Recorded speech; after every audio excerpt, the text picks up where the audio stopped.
Michael here with an epic week in LEGO news, including 2024 set reveals from Star Wars and Marvel, Coruscant Gunship, and Marvel Minifigures Series 2, LEGO Animal Crossing coming with minifigures, and our Mario minifigures right around the corner. And I'll kick off another round of the weekly giveaway. Just subscribe and leave a comment about this week's news. And of course, I'm back with LEGO deals from Amazon and across the web, so if you want to pick anything up to support the channel, there's links in the description below. Over at Best Buy, today's the last day to get 20% off the Star Wars Luke's Landspeeder and Ideas Globe sets. Over at Amazon, the LEGO City Stunts Double Loop Stunt Arena is 45% off. Next, Monkey Kid's Lion Guardian is 36% off. And the LEGO Classic Build Together set is 35% off. From Harry Potter, the Ministry of Magic is 30% off. And the Hogwarts Magical Trunk is 29% off. From LEGO Star Wars, Obi-Wan Kenobi vs. Darth Vader is 30% off. And the AT-ST is 29% off. Plus, the Dark Trooper Attack is 23% off. Over at LEGO, they've got Star Wars and Disney bundles for 20% off. And you can still get the Fun Creativity 12-in-1 set free with purchases over $80, or one of these poly bags with purchases over $40 with the codes below. Not to mention, all the new August 1st releases are also now available, so if you want to pick up any of these sets, deals, and more and support the channel, there's links to everything in the description below. Next up, this week we also got a massive drop of all the info for the 2024 sets from Star Wars, Marvel, Mario, and more, so let's jump into it. But one thing you may not have expected is that we're getting LEGO Animal Crossing sets in March. The 5 sets range between $15 and $75. And considering Animal Crossing has hit 10,000 on LEGO Ideas twice, and just how much it blew up after 2020, this seems to make a lot of sense. As a fan of the game, I'm personally really excited to see how these turn out. While they could choose some of the iconic buildings like Nook's Cranny, much of the game is also about customization, so I'm curious if they'll incorporate that in the sets. But one thing they are saying is that these will be minifigure-based sets with custom animal heads. And there are so many villagers they can choose from, which will be a lot of fun. Which leads us to the other Nintendo line, Super Mario. There will also be 5 new sets for Super Mario in January 2024, and they range in price from $10 to $45. But they also all feature pretty favorable piece counts from a price-to-piece ratio, which is leading many fans to assume that we finally could be moving away from the course builder system. And with there being such increased fandom of Mario thanks to the Mario movie, this could really be the perfect time. Moving from these large figures and brick-built characters to minifigures has been a dream of many fans. And with much of the current wave of Mario sets retiring by the end of the year, I think it's possible. But as always, we'll have to wait and see. This portion of the video is brought to you by We Love What You Build. The fine folks at We Love What You Build sent me a package to show you all with their periodic table of LEGO Colors version 3.0, which features 75 genuine LEGO pieces in all of the LEGO colors of the rainbow. For each color, it details how many sets use that color and how many years it was in production. And in addition to being a fun reference, you can also hang it on your wall as a display. If you want to pick it up and support the channel, there's a link below. And if you use code TalkBricks at checkout, you'll save 10%. And back to the video. Next in Star Wars news, just as this year we saw a re-release of the UCS X-Wing, next year we're going to get a re-release of the UCS TIE Interceptor. And the original version came out back in 2000. The new set is set to retail for $240 and be available for May the 4th weekend. The previous UCS TIE Fighter set was quite large, so I'm very curious to see how this one turns out. Not to mention all the new parts and building techniques to capture the unique shape. Just like this year, we're going to be getting 2 new diorama sets in 2024. The first one is boarding the Tantive IV for $50 with 502 pieces. And this is certainly a dark yet memorable scene. And I'm guessing it'll come with some newer Rebel troopers. The other diorama is the Boonta Eve Podrace, with 718 pieces retailing for $70. And given the price, I have to imagine that it'll be a micro-scale diorama like we saw with the Death Star Trench Run, which will give us some mini builds of your favorite pod racers. Next up, we're also getting word that the helmet collection will not be continuing into 2024, as LEGO instead shifts towards more midi-scale ships like the Executor Super Star Destroyer we got this year. The first midi-scale ship we're getting is the Millennium Falcon with 921 pieces retailing for $80 on March 1st. And with the original set coming out in 2009, I'm pumped to see it back. And we'll also be getting a Tantive IV Midi-scale set with 654 pieces retailing for $80. And with its unique shape, I can't wait to see how it turns out. Next up, January 1st, we're also getting a Clone vs. Droid Battle Pack for $30 with 215 pieces. And like the 501st set, it'll include clones and droids, but this time it'll include 10 characters. In addition to regular battle droids, this set is set to bring back the Super Battle Droid, which is super exciting. Plus, it's set to include a standard Phase 3 clone, which is going to make this set super popular. Next, from The Mandalorian Season 3, we've got Grogu's Escape for $30 coming out in May. The set is likely to include the speeder bike with Grogu being saved by Jedi Master Kelleran Beck, with a spot for Grogu's pram. And with that price, I'm thinking we could even see some clones or other characters from that scene. Next, from the upcoming show Skeleton Crew, on January 1st, we're set to be getting the main ship with 1,325 pieces, retailing for $140, which sounds cool, and I imagine we'll be getting a new Jude Law minifigure. Next up, we'll be getting a Buildable R2-D2 with 1,050 pieces, retailing for $100 in March, which will likely be a bit scaled down from the UCS version and more like this one that we got in the LEGO Boost set. We'll also be getting a buildable Droideka in May for $70, which should be a lot cooler than the old Technic version. From Young Jedi Adventures, we're getting another set, this time of the ship Crimson Hawk, with 136 pieces retailing for $50 in January. The ship is a pretty neat design, and considering we got most of the cast in the last set, I imagine this time we'll get Nash Durango and Nubs. This week we also got the reveal of the Coruscant Guard Gunship with 1,083 pieces retailing for $140 on September 1st. While this latest version of the gunship is a bit smaller than previous versions, I do love this dark red color scheme, and the designers did a nice job with all the shaping and color blocking. At the front are the blasters and an opening hatch, plus the side doors slide open on both sides. There are 2 stud shooters on each wing and the back opens up. And like other versions, there's a handle to swoosh it around. This set includes 5 minifigures. First up, we've got Commander Fox with that awesome red helmet and visor, and 2 of these shock troopers, plus long-awaited updates for Chancellor Palpatine and Padme.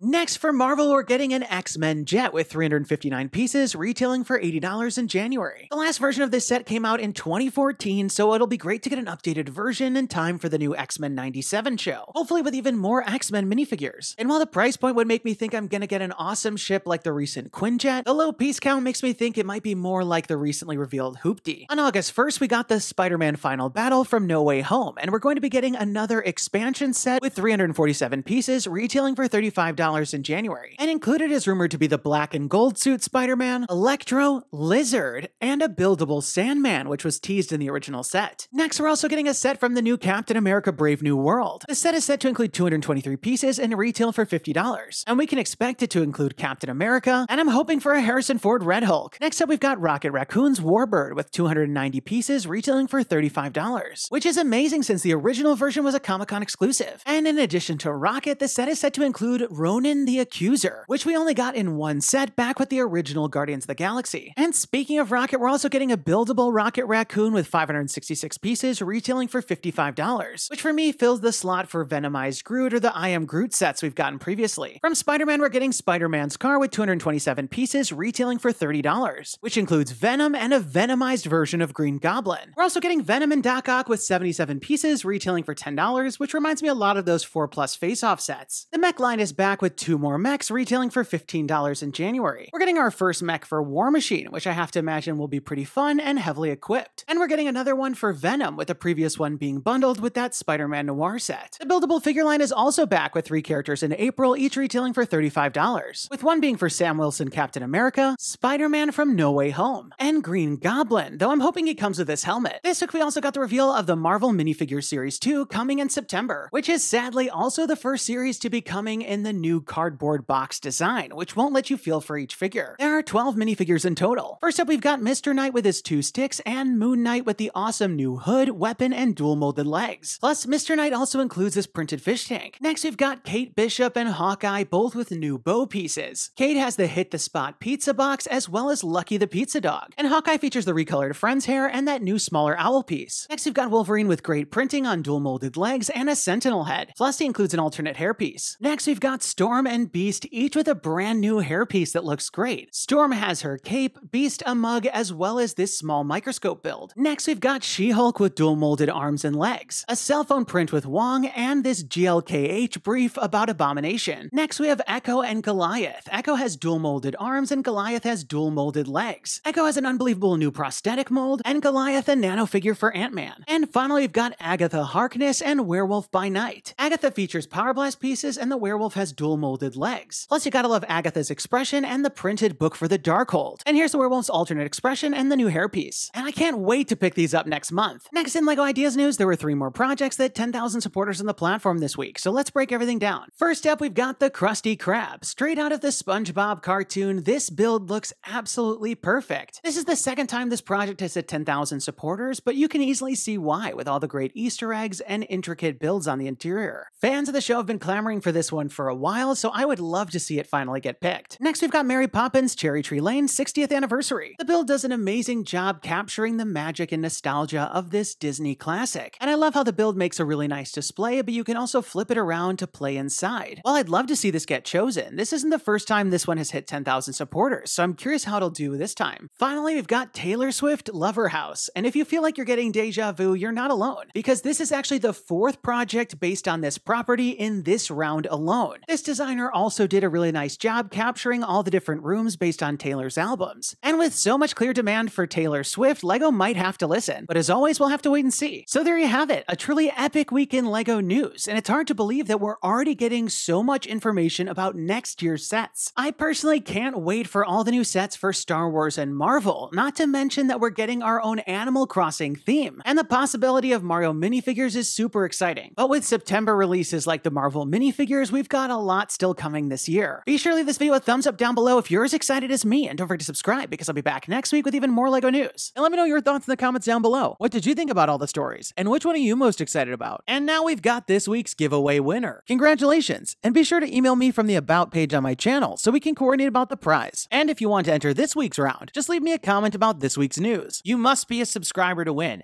And definitely turn on notifications to find out when my next video is posted, because I'll be announcing the winners at the end of some of the videos. That's all the time we've got for today. Thanks and have a good one!